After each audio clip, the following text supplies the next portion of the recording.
자, 먼저 예술 견해는 뭐냐? 예술이나 예술 작품 감상에 대한 관점이나 견해, 주장을 드러내는 건데 패턴이 사상 철학과 모두 동일해요. 사상 철학과 동일합니다. 자, 사상 철학에서 우리가 한 거는 뭐였냐면 여기 이제 뭐 이런 견해의 핵심, 그다음에 관념적 용어, 부정형 문장. 이 부정형 문장 잔뜩 볼 거야. 그다음에 제일 중요한 건 뭐야? 공통점, 차이점 전차. 똑같이 패턴이 나와요. 다만 여기에 뭐가 추가되냐면 작품의 예부분, 그러니까 작가하고 작품 내용은 체크를 해줘야 돼. 거기 관련해서 작가하고 작품 표현 기법이나 상징적 의미 같은 것도 체크해줘야 돼. 또 보기에 작품을 주고 견해에 맞게 해석하는 게 나올 수 있어. 알겠지? 사상 철학과 동일한데 작품이나 작가 부분을 체크해달라는 거야. 알겠니? 그럼 실제로 우리가 이제 예술 견해 01번을 할 건데 이제 교재로 넘어가서요. 빨리 가볼게요. 34쪽입니다.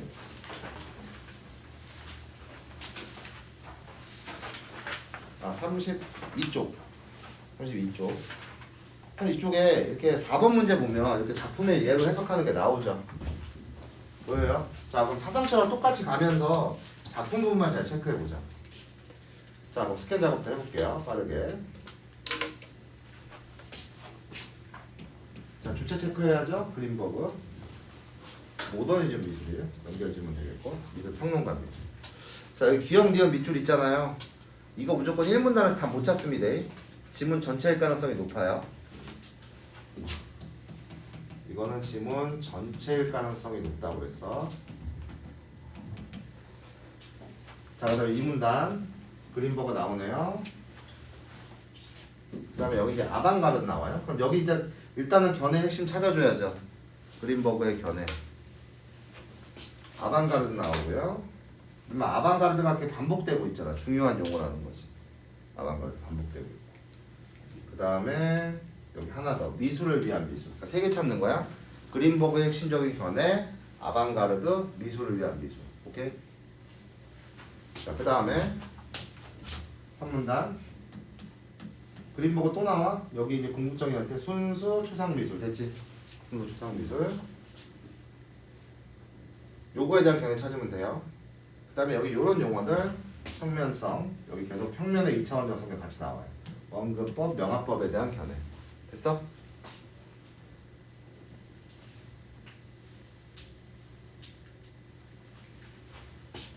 그 다음에 여기 보면 이렇게 좀 담화 표지를 통해서 견해를 좀 나누면 됩니다. 그러면 여기는 순수 추상 미술에 대한 견해 하나, 평면성, 원근법, 명화법에 대한 거 하나, 또한 2개니까 둘에서 4개 총. 알겠지? 총 4개고 다음이요. 칸트 형식주의 나오잖아. 그럼 여기 위에서 한번 끊어줘야 돼.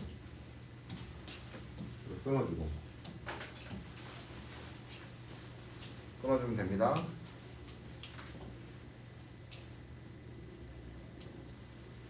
자, 그럼 여기 이제 칸트 나오니까 여기서는 이제 뭐 찾기 시작해야 돼. 둘의 공통점이나 차이점 찾아야 되잖아. 근데 2번 문제에서 뭐 물어보고 있어? 공통점 물어보고 있죠? 그럼 둘의 뭐 위주로 찾으면 돼? 그린버그와 칸트 사이에 공통점 위주로 찾으면 돼요. 문제와 같이 유기적으로 보시면 됩니다. 공통점 찾으면 돼요. 자, 다음 칸트 형식주의 나오고 형식을 중시하는 거야. 그래서 여기 또 이제 칸트 여기 나오고 그린버그 나오고, 그렇지? 자, 작가 이름 체크합니다. 뉴먼과 로스코. 이 부분에 이 근처의 정보를 파악해야 돼요. 작품 얘기가 나오기 때문에. 알겠지? 미술 작가 이름. 그 다음에 여기 잭슨 폴록 마네. 그러니까 여기는 칸트 형식주의 하나, 그린버그 의견의 둘, 뉴먼과 로스코 셋, 잭슨 폴록과 마네 넷. 알겠지? 모더니즘 얘기가 나오네. 자, 그 다음 5문단. 자, 그린버그의 이제 미술평론 얘기 나오고요. 여기가 핵심이죠? 그러나 비판 역시 거스다. 또한 비판. 이렇게 나오면 여기는 그린버그의 그 미술평론이 가진 뭘 언급할 거야? 한 개를 두 가지를 언급할 거예요. 됐어요? 그럼 한 13개 정도 정보지 않을까라고 생각을 하는 거고. 자, 그 다음에 이제 여기 이제 보시면 윗글 읽은 독자가 기억, 자주 나오는 문제 유형은 절대 아니죠. 근데 지금 이게 1문단에 있어요. 중간에 있으면 얘가 좀 달라져. 알겠지? 1문단에 있기 때문에 이거 갖고는 판단하기가 어렵고 선지의 용어 가지고 어떤 유형인지 파악을 해야 돼요. 그러면 선지의 용어를 보면 그린버그에게 견해들을 묻고 있어요. 위치들을. 그치? 그럼 사실 이 기억력은 없다고 치면 그냥 B 유형하고 똑같은 겁니다. 알겠어요? 위치만 찾아주는 거예요. 위치만 찾아주시면 돼요. 선지 용어를 보고 유형 판단을 해주세요. 어떻게 분포가 되어 있는지를 보는 겁니다. 그린버그의 견해 묻고 있어요. 다음 2번 그린버그와 칸트가 긍정할 수 있는 거는 결국 4문단에서 판단을 해달라는 거예요. 칸트가 4문단 나오기 때문에. 근데 이거는 푸는 방법이 두 가지겠죠. 4문단까지 읽고 푸는 방법도 있겠고 먼저 그린버그 부분을 읽고 선지를 좀 줄여놓은 다음에 푸는 방법도 있을 거예요. 알겠어요? 두 가지 방법.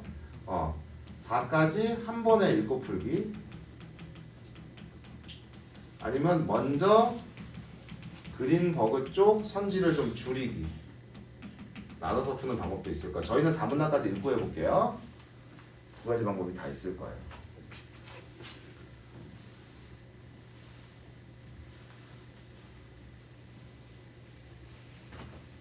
자, 졸지 말고. 끝났어. 이제 수업 거의 끝났어요. 자, 3번은 아주 좋은 문제.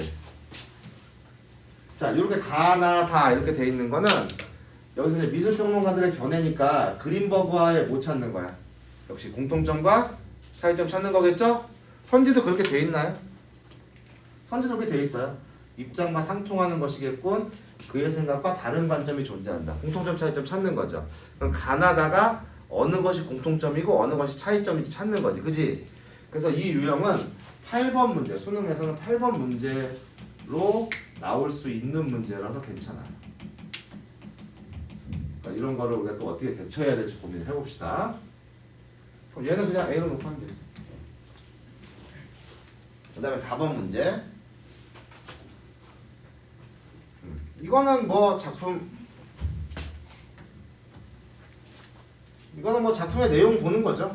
만해하고 지금 누구냐면 그 잭슨 폴록이잖아. 그럼 이거는 요렇게 놓고 하면 되죠. 자, 그럼 어떻게 풀면 돼요? 순서 1번 제거하면서 2번, 4번 같이 풀고 마지막에 3번 풀고 이러면 되겠다. 됐지?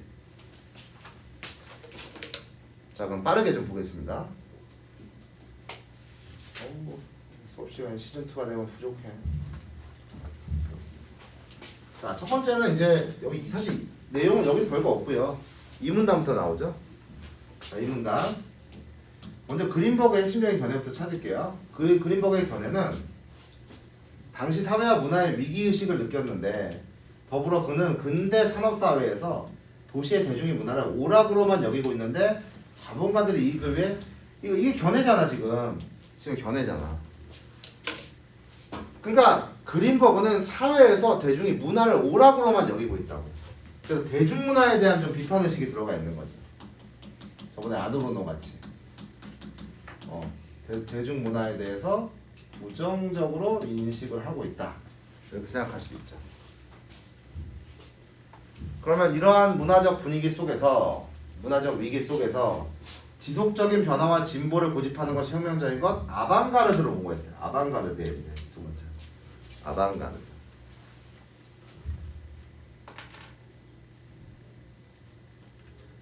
아방가르드는 본래 적군의 상황, 먼저 지속적인 변화와 진보를 하는 게 아방가르드잖아. 그치? 그래서 밑으로 내릴게요. 이 아방가르드는 본래 적군의 상황을 알아보기 위해 목숨을 걸고 적진으로 가장 먼저 뛰어드는 선발대를 지칭하는 말인데 미술사에서 아방가르드, 여기 봐야죠. 사회나 정치와 거리를 두고 심미적 표현의 절대자를 추구하는 미술적 경향을 일컫는 거예요. 이게 이제 진보라는 거죠. 그래서 그린버그는 사회와 정치에 대한 철학을 드러낸다는 것은 현실과 관련되는 것이기 때문에 혁명적이지 않다. 부정형 문장이야. 뭐뭐 하지 않다. 부정형 문장 중요하잖아. 아방가르드는 현실과 거리를 두면서 변화와 진보를 지향하기 때문에 이게 미술이란 미술이구나. 그래서 여기 이제 3번 정보. 그럼 아방가르드는 뭐야? 뭐가 안 들어가야 돼? 지금 사회, 정치, 현실 이런 게 미술에 들어가면 된다고 안 된다고? 안 된다고. 미술은 미술 그 자체, 알겠어? 미술 그 자체로만. 그래서 미술이란 작가가 미술만의 독자적 매체야. 독자적 매체. 그래서 미술만의 또 독자적 매체를 활용해야 돼. 그래서 사회나 정치나 현실, 철학 이런 거 연결되면 안 됩니다. 오로지 미술 그 자체만. 자, 3문단. 그 다음에 이제 평면성부터 봐야죠. 순수 추상 미술부터 봐야죠. 그래서 미술을 위한 미술의 궁극적인 형태는 순수 추상 미술이야. 그래서 독자적인 효과를 위해 고유의 매체로 돌아가야 한다라고 강조한 거예요. 그래서 이제 순수 추상 미술에 관해서 이제 고유의 매체를 중시하는 미술 고유의 매체인 거지. 다른 거 사용하면 돼, 안 돼? 안 돼. 미술에서 쓰이는 매체.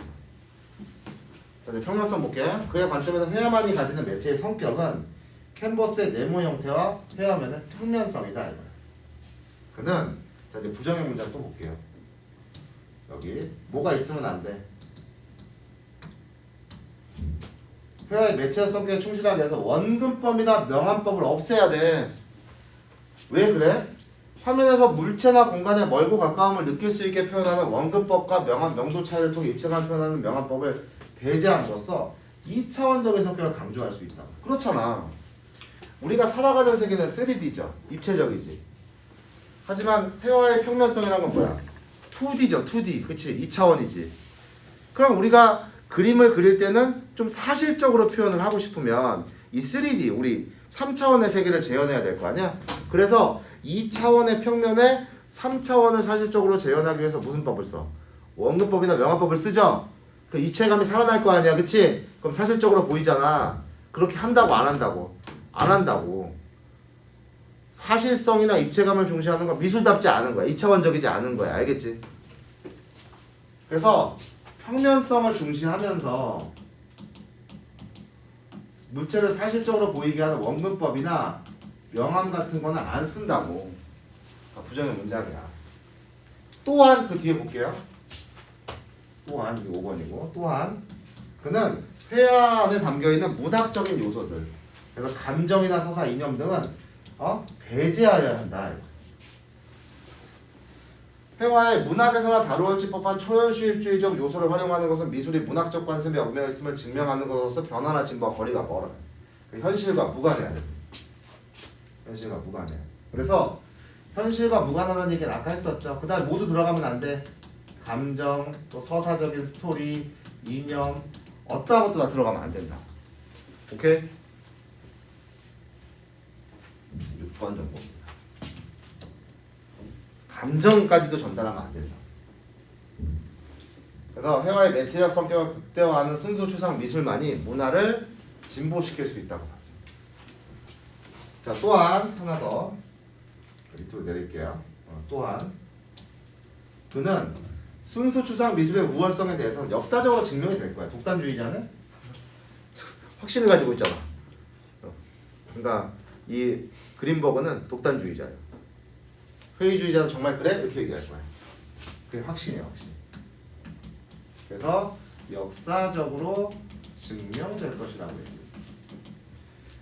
자, 여기까지 이제 1차 독해 끝났습니다. 잠깐 문제 보시죠. 1번 먼저 볼게요. 자, 2문단에 있었죠? 첫 번째 정보였습니다. 자본가들의 문화적 영향, 그죠? 대중문화에 대한 비판이 있었어요. 알겠지? 맞는 얘기고요. 그린버그가 순수 추상 미술을 옹호하는 관점을 마련하는데 미술의 역사적 진행 과정에 대한 고찰이 있었잖아. 역사적으로 증명될 것이라고. 고찰이 있었지. 2문단에 있어요. 그린버그가 미술 정치나 사회와 거리를 무조건 두라고 그랬죠? 맞는 얘기입니다. 2문단에 있었어. 그 다음에 나머지 요 생명을 제시하는 미술 작업 다양한지를 아직 못 봤어요. 이걸 먼저 봐도 되고요. 안 봐도 됩니다. 자, 4문단 볼게요. 이러한 그린버그의 이론은 그린버그가 가장 만족할 만한 미학적 근거를 제공했다고 하는 칸트의 형식주의인지 알아볼 거야. 그거와 맥이 다 있다. 칸트는 자 이제 못 찾는 거라고 그랬어. 공통점 찾는 거라고 그랬지. 칸트의 형식주의. 순수한 미적 판단이란 본질적으로 그 내용이 도덕적, 윤리적 이런 건 별개야. 작품의 형식적 성격에서 나온다고 하면서 독자적 성격을 인정했다. 그러니까 칸트의 형식주의는 뭘 중시하는 거야? 도덕적, 윤리적 이런 내용보다도 형식을 중시하는 거예요. 칸트는 내용의 영역과 형식의 영역은 다르고, 자 칸트에 계속 견해가 나옵니다. 내용과 형식의 영역은 다르고, 형식은 그 자체로 독자적이고 비타협적이기 때문에 내용과 무관하게 미적 판단의 대상이 될 수 있다라고 했어요. 그러니까 형식만 판단의 대상이 되는 거야. 독자적으로. 알겠지? 칸트의 이러한 주장을 토대로 그린버그는, 자 그린버그의 이제 견해입니다. 여기서 잘 봐야죠. 여기는 이제 관계 나오는 거니까 잘 봐야죠. 잘 봐야죠. 형식을 통해 같은 공통점이야. 작품의 미적 측면에 드러나는 것을 강조했는데 혹자들은 순수 추상 미술은 형식만 있고 내용은 없는 것이 아니냐라고 지적하게 됐어요. 이때 그린버그는 순수 추상 미술 작품에서 내용은 형태 색채들과 결합하여 작품의 형식으로 남아있다고. 그러니까 내용이 형식에 녹아있다고 얘기하는 거야. 그린버그는. 알겠지? 내용이 없는 게 아니고. 그래서 내용은 지금 형식에 녹아있어요. 녹아있다고 얘기하는 거야. 형식에 남아있다는 얘기다. 그러니까 내용이 없는 게 아니고. 그러니까 형식이라는 큰 틀에 알겠지? 내용에 녹아 들어가 있는 거야. 주제란 문학적인 요소에 해당하기 때문에 배제돼. 주제는 배제되어 있는 거야. 알겠지? 그러면 내용이라는 우리가 사실은 그 주제라는 게 내용이잖아. 그치? 그러니까 내용을 좀 다르게 해석한 거야. 알겠지? 내용마저도 어디에 들어가 있는 거? 형식에 들어가 있는 거라고 생각하는 거야. 알겠어? 단지 우리가 내용이라고 생각하는 주제는 아예 뭐가 되어 있는 거야? 배제되어 있는 거지. 알겠지? 그러니까 내용이 없는 게 아니라 내용이라는 것도 형식의 일부분이다. 이렇게 생각한 거야. 알겠니? 우리가 생각한 내용과 또 다르고. 그는 아무것도 이제 작가 봐야죠. 작가 뉴먼과 아무것도 재현하지 않는 거야. 재현할 필요가 없어. 그런 주제가 들어가면 안 돼. 뉴먼과 로스코의 작품을 내용이 형식에 녹아든 작품으로 흡차했다. 녹아들었다고 얘기했죠. 사실주의 미술, 민속미술, 일화적 미술 등의 장르는 감상자에게 회화의 본질을 이해할 수 있는 어렵고 복잡한 과정, 즉 회화의 매체 해석에 집중하는 과정을 요구하지 않는다는 점에서 부정의 평가. 이런 거는 형식을 뭐 중시하는 것도 아니고 또 내용을 중시한다거나 뭐 이럴 수 있잖아. 그치? 그래서 아니에요. 또한 그리핀 기법을 구사한 여기 자 작가 부분을 잘 파악해달라고 그랬어요. 예술 견해는 잭슨 폴록 마네 이 부분이에요.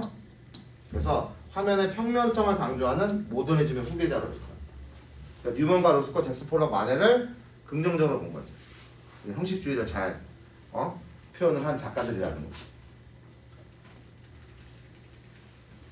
자, 2번부터 먼저 보자. 자, 긍정할 수 있는 거. 그죠? 회화의 형식을 통해 미적 측면에 드러난다 이렇게 얘기한 거지. 형식을 중시한 거잖아. 그린버그 부분을 보면 되잖아요. 이거는 어차피 여기 그린버그 부분, 그린버그가 뭐라고 그랬어? 형식을 통해 미적 측면에 드러나는 것을 강조했다고 그랬잖아. 그치? 그러니까 이 문제를 풀 때는 칸트를 보는 게 아니라 어디 부분 보면 돼? 그린버그 부분 보면 돼. 알겠지? 나와 있기 때문에 그래서 2번이 정답이에요. 사실적인 거 아니고 분리될 수 없다 이런 거 아니에요. 드러나면 안 되죠? 사회적 통념과 도덕관념과 무관하게 평가될 수 없어요? 평가될 수 있어요. 알겠지? 자, 그 다음 4번 한번 볼게요. 아니, 작품의 예를 어떻게 풀어야 되는가? 자, 마네고 폴록이니까 우리 지문하고 연계 지으면 결과적으로 이거를 어떻게 평가했다? 높게 평가했다. 알겠지? 누가? 그린버그가 얘네들을 높게 평가한 거야. 그러면 여기서 그린버그의 관점에 입각하라고 아까 그 아그리파의 관점에 입각하라는 거 같은 문제죠? 그럼 이 문제 못 찾으라는 거야. 그린버그의 견해 찾으라는 거야. 작품만 들어가 있다 뿐이지 1번이나 2번하고 똑같아요. 알겠어요? 그럼 1번 볼게. 가는 원근법을 적용하지 않고 입체감을 강조하지 않았다는 점에서, 그죠? 원근과 입체감을 강조하지 않았잖아. 그래서 기존의 미술 규범을 깨트렸다. 왜? 기존의 전통적인 것에서 벗어난 거라고 그랬으니까. 맞아요. 그래서 여기 미술 규범을 깨트렸다는 이유 나와 있죠. 2번, 나는 복잡하고 난해하게 형상을 표현함으로써 내용이 없는 미술의 특징. 자, 지문하고 연계 지어야죠. 내용이 없는 게 아니라고 그랬어요. 그린버그는. 내용은 어디에 녹아있다? 형식에 녹아있다. 알겠냐? 방금 했죠? 몇 번이다? 2번. 그린버그의 견해만 잘 찾으면 돼. 자, 역사적인 거 얘기했고요. 자, 나머지 이제 문단 보겠습니다. 5문단. 자, 그린버그의 미술평론이죠. 그린버그는 자신만의 독자적인 시각을 통해 여러 미술작품에 대해 평론했는데, 그는 미술평론의 대상은 미적 문제만으로 한정되어야 하며 거기 주관적인 감정, 여기도 부정의 문장이죠? 없다라고 그랬죠. 그러면 또 견해를 찾는 거야. 그래서 미술평론을 미적 문제만으로 얘기해야 되며 주관적인 감정은 들어가면 된다, 안 된다? 안 된다, 알겠지? 그래서 높은 평가를 받았어. 자, 이제 그러나 여기서 한 개, 두 개 찾으면 되죠. 이제 다음 거 한 개, 두 개 찾으면 됩니다. 첫 번째 한 개는 뭐야? 한 시대에는 단 하나의 올바른 양식만이 있는 것처럼 생각하여 형식주의적 규범에 맞지 않는 미술은 폄하하고 있다는 비판. 그러니까 한 시대에는 올바른 게 하나만 있다고 생각하는 거야. 그러니까 이렇게 만해라든가 역사적 진행 과정에 관심을 가졌다. 아까 여기 있잖아. 역사적인 거 저기 어디야? 관심 가졌다는 거 여기. 그러니까 역사적인 거에 분명히 관심이 이렇게 있었어요. 여기도 아까 있었죠. 역사적 진행 과정에 대한 문제. 여기 나와 있는 거야.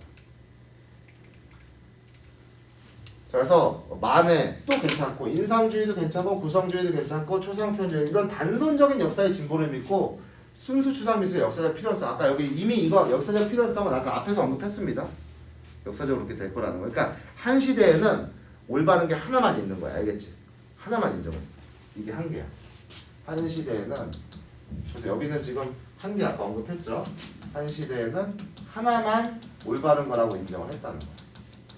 그 주장에 따르면 같은 동시대에 나타났던 상징주의, 미래주의, 다다, 초현실주의는 들어갈 자리가 없는 거야. 또한 하나 더 한 개, 15번째 정보죠. 그의 이론은 미술 감상에 중요한 감정의 문제에 간과했다고 그랬잖아. 관람자의 반응이나 심리적인 효과를 무시한다는 거야. 감상자의 감정이나 이런 거 완전 무시한 거지, 그지? 알겠어? 이게 한 개 두 번째입니다. 자, 그러면 1번하고 3번 한번 볼게요. 1번에 이제 4, 5번 봐야죠. 이거는 방금 4문단에 있었어요. 많은 얘기니까 제거. 5번. 그린버그가 다양한 재료를 활용해 화면을 구성하는 것. 이게 회화의 한계를 극복하는 방법이 된다고 주장했어? 다양한 재료 활용하라 이런 얘기 안 했습니다. 5번이 답이에요. 다음 3번. 이거 좋은 문제라고 그랬죠. 이 문제를 잘 풀어야 됩니다. 자, 그러면 뭐 찾는 거라고? 선지 보니까 공통점 차이점 찾는 거라고. 그럼 굉장히 쉽게 풀 수 있어. 가볼게요. 회화 2차원성, 평면성이죠. 어떤 다른 예술과 공유할 수 없는 회화 예술의 유일한 조건이므로 모더니즘 회화는 2차원성 그 자체를 지향하고 있다는 점에서 그 어떤 회화 양식보다 예술적입니다. 이거는 뭐야? 공통점이죠. 같은 얘기죠. 그러니까 평면성이 짱이란 얘기잖아, 그렇지? 이거는 그린버그와 같은 견해잖아. 나 볼게. 어떤 작품이 예술로서 인정되는 것은 그 작품의 내재적 성질에 기인하는 것이 아닙니다. 예술을 둘러싼 관행과 관습들, 과거로부터 물려받은 전통과 비평가의 평론 등에 얽혀서 이루어진 예술이다. 관행이나 관습들 이런 거하고 연결하라고 그랬어? 연결하지 말라고 그랬어? 연결하지 말라고 그랬지? 오로지 미술만. 그럼 이거는 뭐야? 차이겠지? 다 볼게요. 예술은 행동이고 예술가는 행동가이며 캔버스는 행동할 수 있는 장입니다. 예술의 중요한 것은 평면성을 추구하며 남은 결과물이 아니고 예술가의 삶을 집어넣으라고. 그래서 우리의 현실의 영향, 현실하고도 연결을 지으라고. 그럼 이건 공통점의 차이점이야. 그리고 차이점이지. 찾을 수 있겠어? 평면성이 또 아니라고 그랬잖아, 그치? 평면성을 추구해야 된다고 했는데 3과 연결을 지었어. 그 다음은 쉽죠. 앞에 읽을 것도 없어. 그러면 가는 상통하는 거 맞아요? 맞죠? 앞에 읽어보시고 2번 나는 생각과 다른 관점 어때? 맞죠? 3번 나는 예술계에서 그 작품 3번은 조금 생각을 해봐야 되는 선지예요. 예술이라는 이름으로 불리면 그것은 예술로서 인정되는 것이라고 한 것은 당대 지배적 서사로 인정되는 그린버그의 관점이 어떤 작품을 예술로 영향을 끼쳤다. 왜? 지문해보시면 굉장히 높은 평가를 받았다고 그랬잖아. 그러면 그린버그가 이게 예술이야 하면 예술로 인정받았다는 거예요. 자, 이거는 오문단과 관계된 내용이고요. 자, 다는 현실의 문제를 해결할 수 있는 방법을 제안할 수 있는 그런 역할하는 게 예술이라는 건데 이거는 그린버그의 시각을 뒷받침하는 게 아니라 오히려 그린버그의 시각과는 반대가 되는 거죠. 뭐하고 연결되었으니까? 현실하고 연결되었으니까. 알겠냐? 그러면 돼, 안 돼? 안 돼. 정답 4번. 됐죠? 쉽죠? 원래 수통 문제가 뭐 지문이 길다 뿐이지 문제 자체는 좀 쉬운 것 같아요. 알겠습니까? 자, 다음 시간 예고하겠습니다. 자, 숙제 이제 월요일날 밴드에 올릴 거고 강의들은 제가 대면 비대면 올리면 다 공지할 거예요. 알겠습니까? 그러니까 월요일날 밴드 공지 좀 참고해 주세요. 알겠지? 자, 다음 주 예고하겠습니다. 문학은요 현대시 들어갈 겁니다. 고전시가 마무리하고 현대시 시대적 상황부터 들어갈 거예요. 알겠어요? 자, 다음 독서는요 이제 사회문화지문 들어갈 겁니다. 그래서 법과 제도 들어갈 거예요. 좀 다음 주 어렵겠죠? 여기까지 하겠습니다.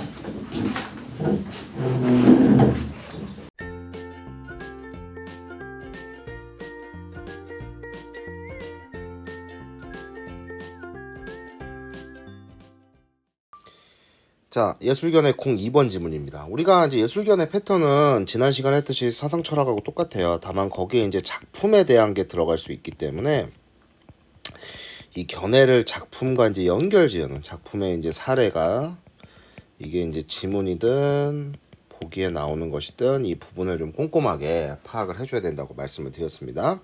먼저 스캔 작업부터 하죠. 자, 플럭서스에 관한 얘기입니다. 계속 플럭서스 얘기하고 있죠. 다만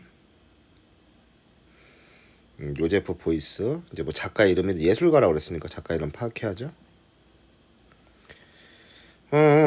자, 그 다음 이 문단 볼게요. 또 보이스 얘기 나옵니다. 보았다니까 보이스의 견해겠네요. 여기는 그러니까 1문단은 지금 플럭서스에 관한 거고 그치? 그 다음에 2문단은 보이스의 견해 찾는 것이고 그렇게 하면 되겠네요. 자, 그러면 확장된 예술 개념 파악해야 되고요. 그 다음 자본주의 얘기 계속 하고 있어요. 자본주의에 대한 견해 파악해야죠. 사회적 조각. 별로 어렵진 않겠네요. 뭐 적당히 여기서 한번 끊어주시죠. 한 문단 또 보이스 자본 마르크스 얘기 나오네요. 그럼 여기 마르크스와의 공통점이나 차이점 자본에 대해서 얘기하는 겁니다. 자본을 어떻게 보고 있는지 그래서 보이스 마르크스 계속 얘기합니다. 또한 자본주의 비판했다는 얘기 나오죠. 자본주의 문제점 얘기하고 있네요. 자본주의의 문제점을 언급을 하고 있다. 이렇게 파악하시면 되겠고 자, 그 다음 계속 자본주의 문제점 얘기하고 자본 얘기 계속 하죠. 결국 그래서 예술 자본 요거 그 다음 4문단 다시 사회적 조각 얘기하고 있어. 보이스 따스한 조각 얘기네요. 뭐 별거 없네요. 자, 문제 유형 보겠습니다. 뭐 이건 계속 똑같은 유형 나와요. 지겹죠 이제. 자, 2번 보이스의 견해 위치 찾는 거죠. B 3번 기억의 특징. 그 플러서스 얘기인데 플러서스 2문단 이후에 안 나오잖아요. 보통 이제 항상 스캔하는 작업이 중요한 게 왜 그러냐면 보통 1문단에 있으면 1문단에 밑줄이 쳐 있어. 지난번 같이 우리가 지난번에 했던 질문 같이 1문단에 밑줄이 쳐 있어. 근데 1문단이 양이 적어. 그리고 여기에 관련된 얘기가 계속 나와. 선지나 뭐나. 이렇게 되면 1문단이 전체한테 영향을 미쳐요. 전체한테 영향을 미칩니다. 우리 이제 요런 거죠. 예를 들어서 예술견해 1번에서 보세요. 예술견해 1번. 여기 보면 이게 기억 니은 있었잖아. 근데 이게 굉장히 지금 짧잖아요. 짧으니까 절대 여기서만 나올 수 없는 거고 1문단에 이렇게 밑줄이 쳐 있을 때 어차피 이거 다 그린버그의 견해였어요. 그러면은 저게 비유형이 될 수 있는 건데 여기는 그렇지 않습니다. 지금 플럭서스에 관한 게 굉장히 많아요. 많은 데다가 지금 플럭서스 얘기 나온 거 여기 뭐 지금 보이스의 견해 이렇게 나오지 않았죠. 그럼 이건 일문단이라는 얘기입니다. 이렇게 할 수 있다는 얘기예요. 차이점 좀 아시겠나요? 그럼 일문단에서 한번 더 끊어줘도 되죠. 그 다음에 보이스의 예술 개념, 돈이라는 화폐 같이 나오니까 이거는 아마 우리가 3문단 관련해서 파악할 수 있는 내용일 것 같습니다. 자, 그 다음에 5번은 A로 놔두면 되죠. 그럼 순서 한번 따져보자고. 순서 한번 따져봅시다. 일단은 2번 풀면서 3번 제일 먼저 풀고요. 3번이 더 먼저 풀리지 않을까 싶어요. 그 다음에 4, 5, 1 이렇게 풀면 되겠다. 자, 그럼 이제 독해 들어가 볼까요? 자, 1문답부터 볼게요. 플럭서스에 관한 겁니다. 여기는 뭐 위치만 잘 찾아주면 될 거예요. 어차피 우리 앞에 플럭서스 문제 요거 먼저 푸는 거니까. 플럭서스는 가장 급진적이고 실험적인 1960년대 미술운동을 가리키는 말로 흐름, 끊임없는 변화, 움직임을 뜻하는 라틴어. 이거 한 번에 그냥 다 파악할게요. 여기 특별한 게 다른 거 없으면. 끊임없이 움직인다는 플럭서스의 의미처럼 다양한 분야의 다양한 국적을 가진 예술가들은 공통된 원칙이나 아니에요. 계속 변화를 하는 거니까 같지 않고, 다만 예술의 범위가 관습적으로 생각해왔던 것보다 훨씬 넓다든지 예술의 범위를 넓게 보고 있습니다. 그래서 예술을 비롯한 몇몇 낡은 기존 범주들이 쓸모없다는 깨달음을 공유하고 있었을 뿐이다. 그래서 예술에 대한 기존의 관념에 대한 의문에서 출발한 플럭서스, 여기서 만약에 이 플럭서스에 대한 설명이 굉장히 자세히 나왔다면 이 지문은 제가 현대예술로 집어넣었을 겁니다. 근데 현대예술이 아니라 여기다 집어넣은 거는 어차피 뒤에 계속 그 보이스의 견해가 나오기 때문에 그래요. 그래서 삶과 예술 사이의 경계를 허무는 거야. 우리 아까 첫 번째 거하고 다르네요. 첫 번째 우리 예술 견해 1번 지문에서 여기 그린버그의 이론 보면 그린버그는 삶하고 사회하고, 그린버그는 삶이나 사회하고 연결짓지 말라고 그랬죠. 그러니까 이 사상철학 지문 공부하고 싶잖아요. 예술견의 사상철학 지문 공부할 때는 그런 생각을 좀 많이 해보시면 좋아요. 지문과 지문 사이에도 뭔가 공통점 차이점이 있다. 이런 것들 많이 연습하시면 사고력에 굉장히 도움이 많이 됩니다, 여러분들. 그러니까 그린버그는 그렇게 얘기했는데 얘는 삶과 연결 짓는 겁니다. 삶과 예술 사이의 경계를 허물어요. 그래서 대표적 예술가가 요제프 보이스예요. 그래서 삶과 예술의 결합을 모든 인간은 예술가다라고 압축적으로 표현했다. 그러니까 예술의 범위를 확장시켜서 우리 삶이 곧 예술이다라고 얘기한 거죠. 그래서 인간은 창의적인 존재이며 누구나 창의성을 발휘할 수 있다고 본 거예요. 조각을 전공했던 보이스는 플럭서스 운동에 참여하면서 전통적인 조각에서 벗어나 행위예술로 작업의 범주를 넓혀 나갔는데 플럭서스 운동 경험을 바탕으로 자신의 예술 개념을 발전시켰대요. 그럼 이거 바로 풀 수 있겠죠? 3번 볼게요. 기억의 특징, 이런 건 뭐 위치만 찾아주면 되죠. 다 이렇게 나와 있죠. 전통적인 예술의 범주 속에 아니에요. 그 낡은 걸 깨버리자고 그랬죠. 5번이 답입니다. 너무 3번은 쉽게 풀렸고요. 자, 그 다음 이제 보이스의 견해 좀 파악해 봅시다. 이 문단. 보이스는 인간이 창의성을 발휘해 생산한 생산물은 화가나 조각가에 의한 것이는 물리학자들 모든 인간 근본적으로 같다. 창의성을 발휘한 거는 근본적으로 같다고 봤다. 이 견해의 핵심입니다. 전통적인 벗어났어요. 아까 얘기했습니다. 이러한 보이스의 생각은 확장 예술입니다. 다 똑같은 얘기입니다. 1문단하고 같은 얘기죠. 보이스의 확장된 이런 예술 개념은 서구의 모순된 사회 구조와 서구인의 위기의식을 깨닫는 데서 시작한다. 산업혁명 이후 서구 사회는 구조적인 면에서 총체적인 변화를 맞이하였고, 그죠? 자본주의의 발달, 자본주의 얘기 나옵니다. 물질 만능주의를 불러왔으며 사회 구조가 더욱 세분화됐어요. 그 결과 개인은 사회로부터 고립되고 정신과 영은 황폐해졌다. 아까 우리가 또 연결 지어보는 거야. 방금 했던 질문 기억나죠? 투쟁의 상태가 되는 겁니다. 투쟁의 상태. 개인적인 욕망 때문에 문제점 지적하고 있고요. 자본주의의 문제점을 지적을 하고 있네요. 개인의 영혼이 황폐해졌어. 그래서 여기 나와 있네요. 예술을 통해 사회를 변화시키겠다. 이게 보이스의 생각이야. 아하, 이 문제점을 극복할 수 있는 것으로 예술을 본 겁니다. 사회를 변화시키는 겁니다. 그래서 이를 위해 삶의 현장인 사회의 구조와 형태에 적용하는 확장된 예술 개념을 이끌어내요.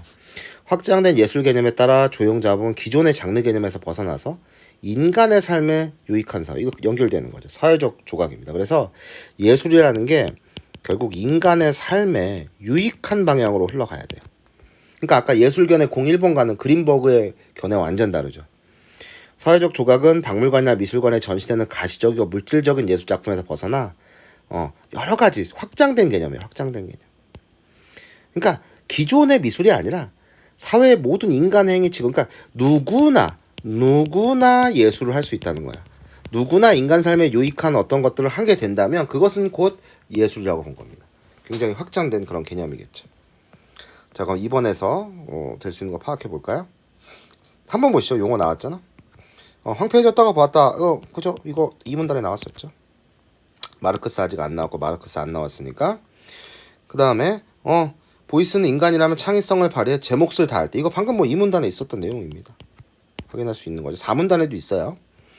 보이스는 사회의 모든 영역에서 구태에 의연한 삶의 형태 5번 선지예요. 새롭게 변화시키는 거. 방금 2문단 마지막에 있었죠. 그럼 1, 2문단에 이제 마르크스만 보면 되겠습니다. 자, 그러면 계속 또 독해 들어가시죠. 왜 뒤로 넘어갔어? 3문단 보겠습니다. 보이스는 전후 미국과 소련의 냉전 체제로 인한 동양과 서양, 자본주의와 사회주의의 모순과 갈등을 직시하면서 마르크스의 자본이라는 개념에 주목했어요. 마르크스는 마르크스의 자본 개념 들어갑니다. 잉여 가치의 획득을 위해 유통 과정에 투입된 화폐. 자본은 화폐야. 우리가 알고 있는 거하고 똑같죠, 뭐. 그래서 인간을 생산 수단으로 파악하였다. 그래서 자본은 곧 화폐고 인간을 생산 수단으로 파악한 게 마르크스예요. 그건 이제 보이스와의 차이점 보시죠. 보이스는 이렇게 인간을 이해하면 인간이 기계와 똑같은 거잖아. 생산 수단이면 인간이 기계와 같은 거죠. 그래서 보이스는 인간은 기계가 아니다. 생산 수단이 아니다. 인간은 누구나 주관적인 자유와 창의력을 가진 존재다. 들어설 틈이 없다고 본 거야. 7번. 이에 근거해 마르크스의 자본 논의에 기대고 있는 마르크스주의와 공산주의를 비판을 했어. 또한 8번째입니다. 자본주의에 대해서도 비판했어요. 그는 합법화된 교환수단으로서의 증서에 불과한 돈이라는 화폐 가치가 지배하는 자본주의의 문제점. 그러니까 돈은 교환수단이라는 거죠. 자본, 돈, 일, 수입의 차이를 구분하고 일에 투입되는 가장 중요한 요건이 인간의 능력이 간과되고 있는 거예요. 인간의 그저 생산수단, 돈 벌기 위한 존재, 자본을 만들어내는 존재일 뿐이니까 그에 따르면 진정한 자본은 돈이 아닌, 자 부정형 문장이네요. 돈이 아니에요. 아하. 자본에 대해서 둘의 이제 차이가 드러나죠. 자본은 마르크스 자본은 뭐였습니까? 화폐였어요. 돈이 아닌 인간의 창의성이요. 그래서 이건 수입으로 환산될 수 없는 가치, 화폐와 다른 거죠. 그러니까 이 보이스가 얘기한 거는 이 자본은 어떤 창의성, 이게 곧 예술이라고 그랬죠. 그리고 이거는 수입으로 환산이 안 돼요. 그리고 이게 예술이야. 사회에 기여하는 거죠. 결국 이를 수행하는 능력의 창의성이 자본이고 돈은 경제적 가치를 지닌 것이 될 수 없다. 돈은 경제적 가치가 아니에요. 경제적 가치는 창의력과 생산물. 경제적 가치를 여기서 찾고 있어요. 그러니까 자본이라는 말 쓸 수 있죠. 그러니까 돈이 경제적 가치가 아니라는 거예요. 창의력과 생산물의 인공관계. 그게 바로 예술이라는 거죠. 자, 4문단 들어갈게요. 이제 뭐 3문단 바로 푸셔도 되지 않을까? 지금 좀 바꿔야죠. 왜냐면 3문단에 관계된 게 보기가 있었잖아요. 아이고, 여기서 끊어주고 풀어보면 되겠다. 2번 먼저 볼까요? 보이스는 인간의 생산수단으로 파악한 마르크스를 자본주의에 근거해서, 뭔 소리예요? 자본주의도 비판했는데 1번이 답이죠. 그러니까 비판을 한 건 맞는데 자본주의에 근거해서 비판한 건 아니에요. 뭐 이거 2번은 나와 있는 거죠. 3문단 처음에. 자, 다음 4번 풀어볼게요. 보이스에 따르면 돈이라는 화폐 가치는 그저 교환수단, 있었던 내용입니다. 3문단에 지문과 연계 지어야죠. 그런데 돈을 자본으로 간주하는 모순이 발생하고 그 결과 인간의 창의력은 힘을 잃게 된다. 3문단에 있었던 건 그대로 온 겁니다. 자, 멀티플 아트라는 게 새로 나오네요. 그래서 자본과 돈의 모순된 관계를 보여줬어요. 독일의 10마르크 지폐와 프랑스의 10프랑 지폐, 오스트리아의 20실링 지폐에 각각 예술, 자본, 나일론 같은 조건 발행 불가라는 내용을 사인펜으로 적은 후 그 밑에 요제프 보이스라고 서명하였고, 이 지폐들을 10장에서 40장 인쇄하는 멀티플 아트 작업을 통해 지폐의 기능을 상실한 작품을 생산했대. 그러니까 지폐가 그저 교환 수단에 불과한 걸 증명을 했다는 겁니다. 선지에서 이거 판단해줘야죠. 3문단 내용 가지고. 적절한 거 찾는 거예요.